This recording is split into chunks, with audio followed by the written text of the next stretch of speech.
以前唔中意跑步，而家今日都係唔中意跑步。好多時一起步嘅時候咧，第一個諗法就係咁蠢嘅又走落街。但其實呢個都反映人生。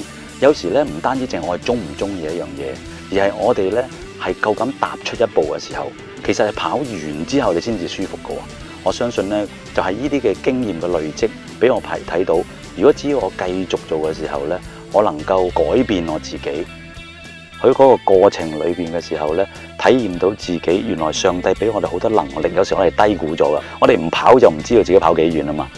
我而家50幾歲，能夠完成咗我3個馬拉松賽，咁其實我都係好感恩。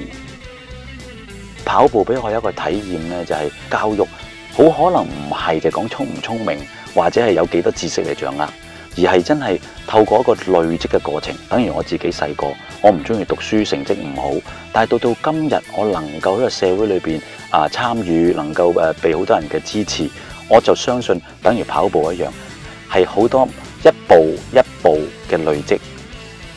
我會睇我個學生係冇聰明與唔聰明，只要佢繼續肯跑落去，佢一定會到終點。